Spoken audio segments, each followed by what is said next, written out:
Sirach chapter 40. Great travail is created for every man, and a heavy yoke is upon the sons of Adam, from the day that they go out of their mother's womb till the day that they return to the mother of all things. Their imagination of things to come and the day of death trouble their thoughts and fear of heart. From him that sitteth on a throne of glory, unto him that is humbled in earth and ashes. From him that weareth purple and a crown, unto him that is clothed with a linen frock. Wrath and envy, trouble and unquietness, fear of death and anger and strife, and in the time of rest upon his bed, his night sleep, do change his knowledge. A little or nothing is his rest, and afterward he is in his sleep, as in a day of keeping watch, troubled in the vision of his heart, as if he were escaped out of a battle. When all is safe, he awaketh and marveleth that the fear was nothing. Such things happen unto all flesh, both man and beast, and that is sevenfold more upon sinners. Death and bloodshed, strife and sword, calamities, famine, tribulation, and the scourge. These things are created for the wicked, and for their sakes came the flood. All things that are of the earth shall return to the earth again, and that which is of the waters doth return into the sea. All bribery and injustice shall be blotted out, but true dealing shall endure forever. The goods of the unjust shall be dried up like a river, and shall vanish with noise like a great thunder and rain.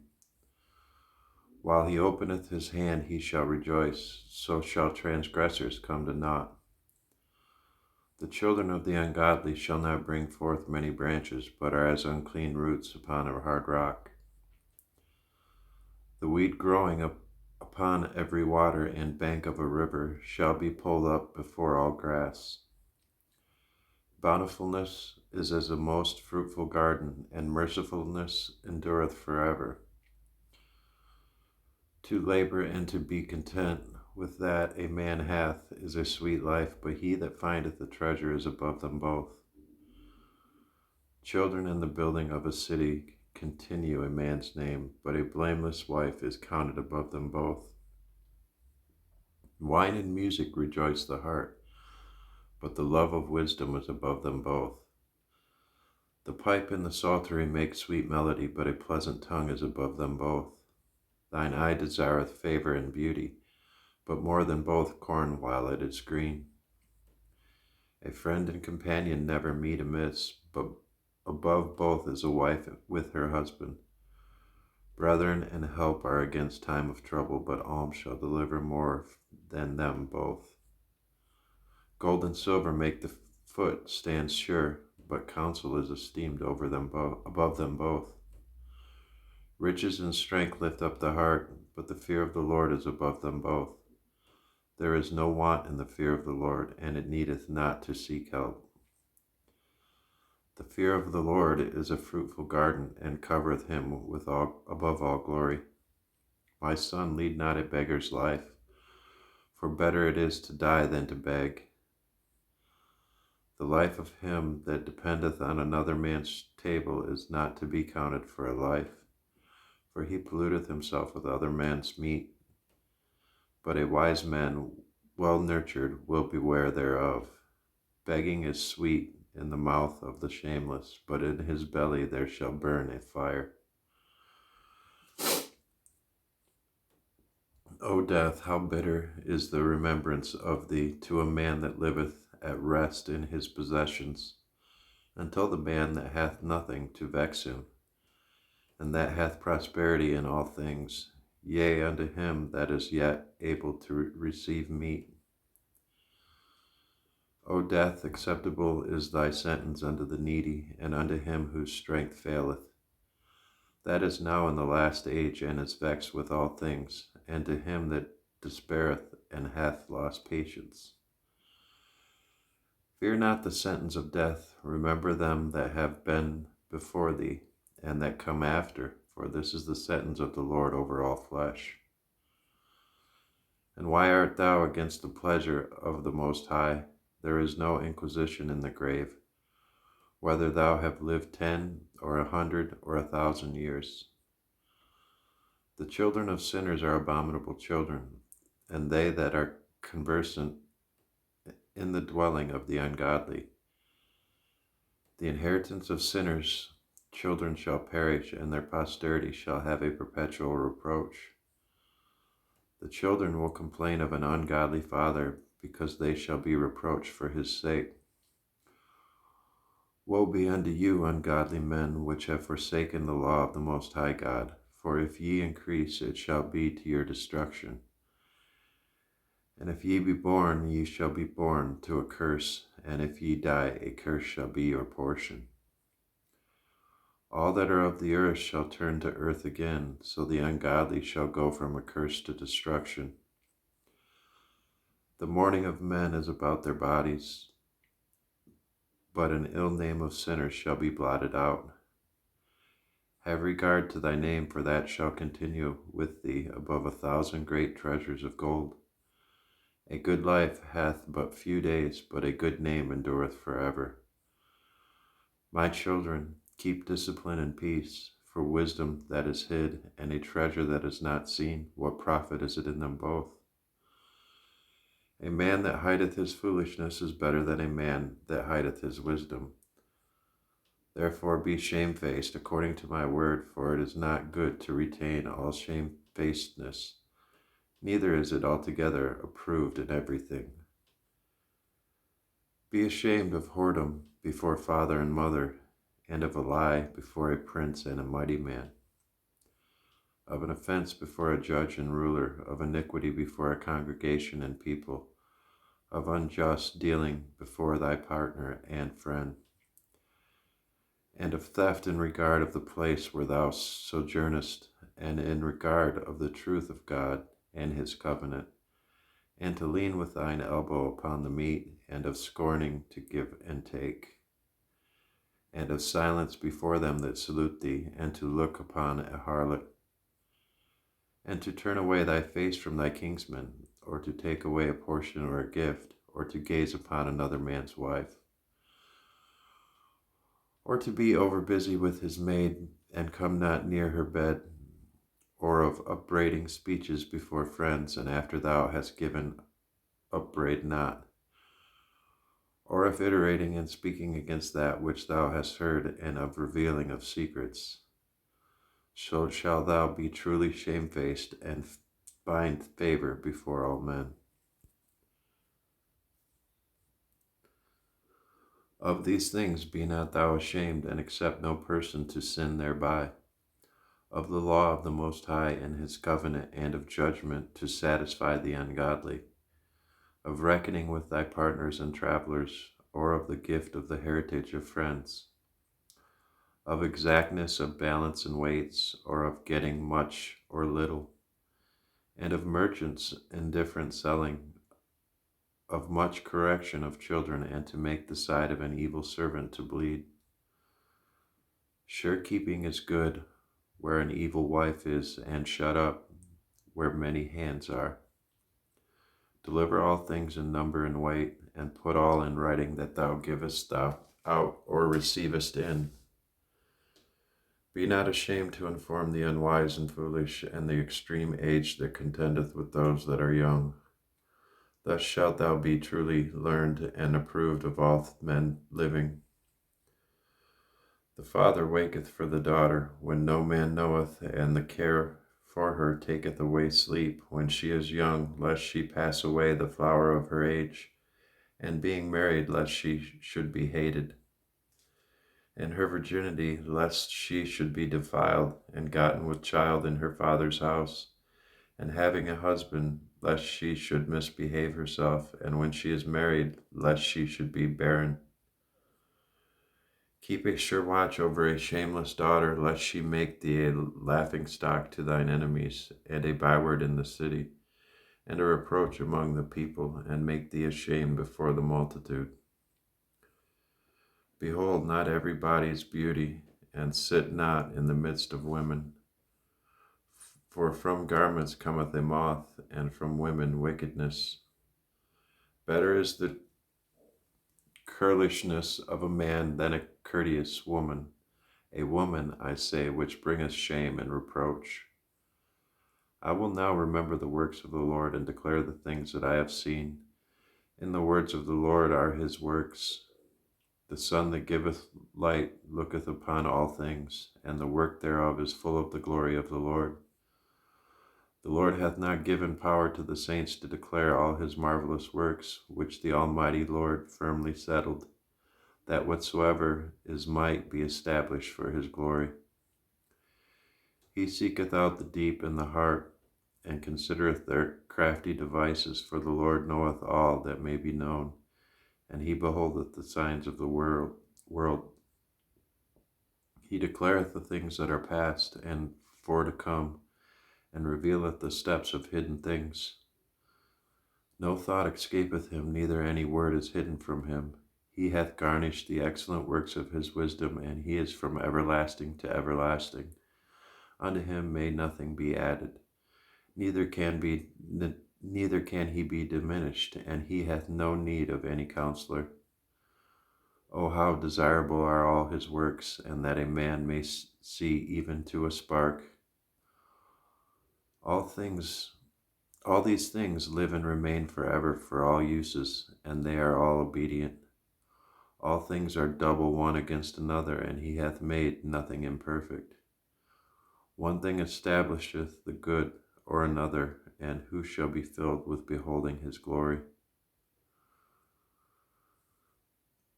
The pride of the height, the clear firmament, the beauty of heaven with his glorious show. The sun when it appeareth, declaring at his rising a marvelous instrument, the work of the Most High. At noon it parcheth the country, and who can abide the burning heat thereof? A man blowing a furnace is in works of heat, but the sun burneth the mountains 3 times more, breathing out fiery vapors, and sending forth bright beams. It dimmeth the eyes. Great is the Lord that made it, and at his commandment runneth hastily. He made the moon also to serve in her season for a declaration of times, and a sign of the world. From the moon is the sign of feast, a light that decreaseth in her perfection. The month is called after her name, increasing wonderfully in her changing, being an instrument of the armies above, shining in the firmament of heaven. The beauty of heaven, the glory of the stars, an ornament giving light in the highest places of the Lord. At the commandment of the Holy One they will stand in their order, and never faint in their watches. Look upon the rainbow and praise him that made it. Very beautiful it is in the brightness thereof.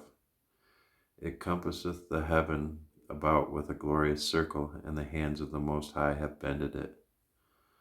By his commandment he maketh the snow to fall apace, and sendeth swiftly the lightnings of his judgment. Through this the treasures are opened, and clouds fly forth as fowls. By his great power he maketh the clouds firm, and the hailstones are broken small. At his sight the mountains are shaken, and at his will the south wind bloweth. The noise of the thunder maketh the earth to tremble. So doth the northern storm and the whirlwind. As birds flying he scattereth the snow, and the falling down thereof is as the lightnings of grasshoppers.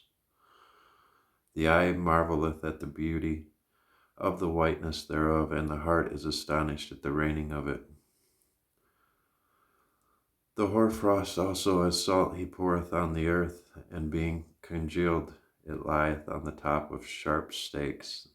When the cold north wind bloweth, and the water is congealed into ice, it abideth upon every gathering together of water, and clotheth the water as with a breastplate. It devoureth the mountains, and burneth the wilderness, and consumeth the grass as fire. A present remedy of all is a mist coming speedily, a dew coming after heat refresheth. By his counsel he appeaseth the deep, and planteth islands therein. They that sail on the sea tell of the danger thereof, and when we hear it with our ears, we marvel thereat.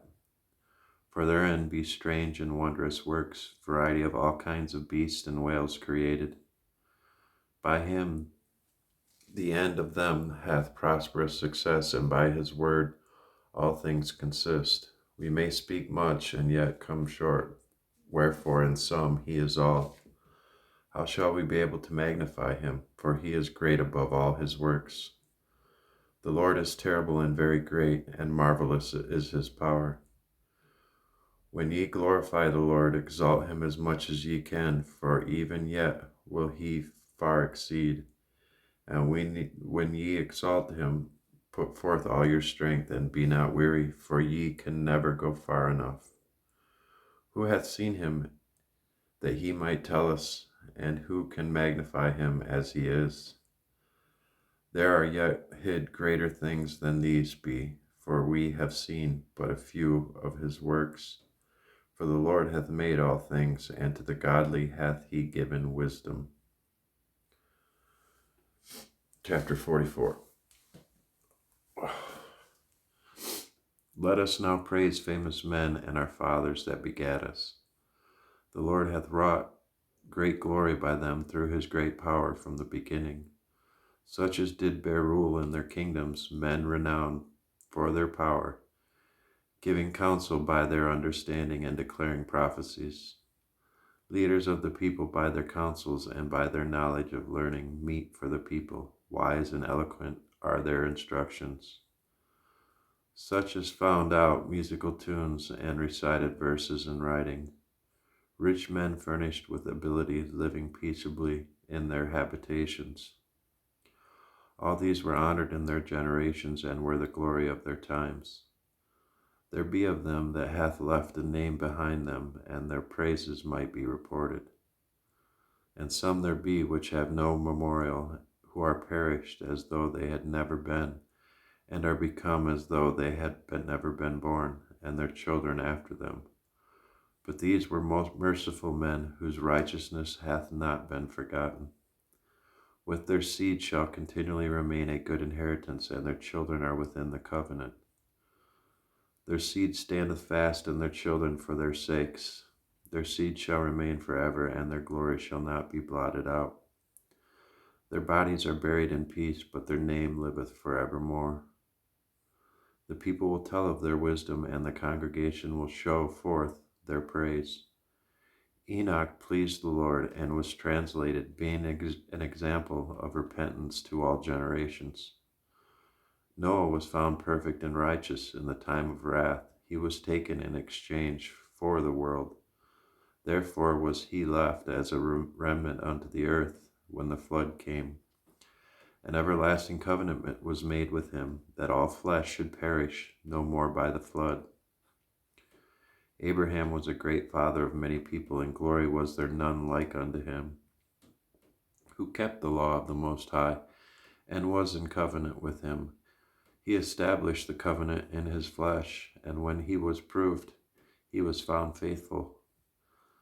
Therefore he assured him by an oath that he would bless the nations in his seed, and that he would multiply him as the dust of the earth, and exalt his seed as the stars, and cause them to inherit from sea to sea, and from the river unto the utmost part of the land. With Isaac did he establish likewise for Abraham his father's sake the blessing of all men and the covenant, and made it rest upon the head of Jacob. He acknowledged him in his blessing, and gave him an heritage, and divided his portions among the 12 tribes. Did he part them? And he brought out of him a merciful man, which found favor in the sight of all flesh, even Moses, beloved of God and men, whose memorial is blessed. He made him like to the glorious saints, and magnified him, so that his enemies stood in fear of him. By his words he caused the wonders to cease, and he made him glorious in the sight of kings, and gave him a commandment for his people, and showed him part of his glory. He sanctified him in his faithfulness and meekness, and chose him out of all men. He made him to hear his voice, and brought him into the dark cloud, and gave him commandment before his face, even the law of life and knowledge, that he might teach Jacob his covenants, and Israel his judgments. He exalted Aaron, a holy man like unto him, even his brother of the tribe of Levi. An everlasting covenant he made with him, and gave him the priesthood among the people. He beautified him with comely ornaments, and clothed him with a robe of glory. He put upon him perfect glory, and strengthened him with rich garments, with breeches, with a long robe and the ephod. And he compassed him with pomegranates, and with many golden bells round about, that as he went there might be a sound and a noise made that might be heard in the temple, for a memorial to the children of his people. With a holy ornament, with a holy garment, with gold and blue silk and purple, the work of the embroider, with a breastplate of judgment, and with Urim and Thummim, with twisted scarlet, the work of the cunning workman, with precious stones graven like seals and set in gold, the work of the jeweler, with a writing engraved for memorial after the number of the tribes of Israel. He set a crown of gold upon the mitre, wherein was engraved holiness, an ornament of honor, a costly work, the desires of the eyes, God, goodly and beautiful. Before him there were none such, neither did any stranger put them on, but only his children and his children's children perpetually. Their sacrifices shall be wholly consumed every day, twice continually. Moses consecrated him and anointed him with holy oil. This was appointed unto him by an everlasting covenant, and to his seed, so long as the heavens should remain, and they should minister unto him, and execute the office of the priesthood, and bless the people in his name. He chose him out of all men living to offer sacrifices to the Lord, incense and a sweet savor for a memorial, to make reconciliation for his people. He gave unto him his commandments, and authority in the statutes of judgments, that he should teach Jacob the testimonies, and inform Israel in his laws. Strangers conspired together against him, and maligned him in the wilderness, even the men that were of Dathan's and of Abiron's side, and the congregation of Kor, with fury and wrath. This the Lord saw, and it displeased him, and in his wrathful indignation were they consumed. He did wonders upon them, to consume them with the fiery flame. But he made Aaron more honorable, and gave him a heritage, and divided unto him the firstfruits of the increase. Especially he prepared bread in abundance. For they eat of the sacrifices of the Lord, which he gave unto him and his seed. Howbeit in the land of the people he had no inheritance, neither had he any portion among the people, for the Lord himself in his portion and inheritance. The third in glory in Phinehas the son of Eleazar, because he had zeal in the fear of the Lord, and stood up with good courage of heart, when the people were turned back, and made reconciliation for Israel. There was there a covenant of peace made with him, that he should be the chief of the sanctuary and of his people, and that he and his posterity should have the dignity of the priesthood forever, according to the covenant made with David son of Jesse of the tribe of Judah, that the inheritance of the king should be to his posterity alone, so the inheritance of Aaron should also be unto his seed. God give you wisdom in your heart to judge his people in righteousness, and their good things be not abolished, and that their glory may endure forever.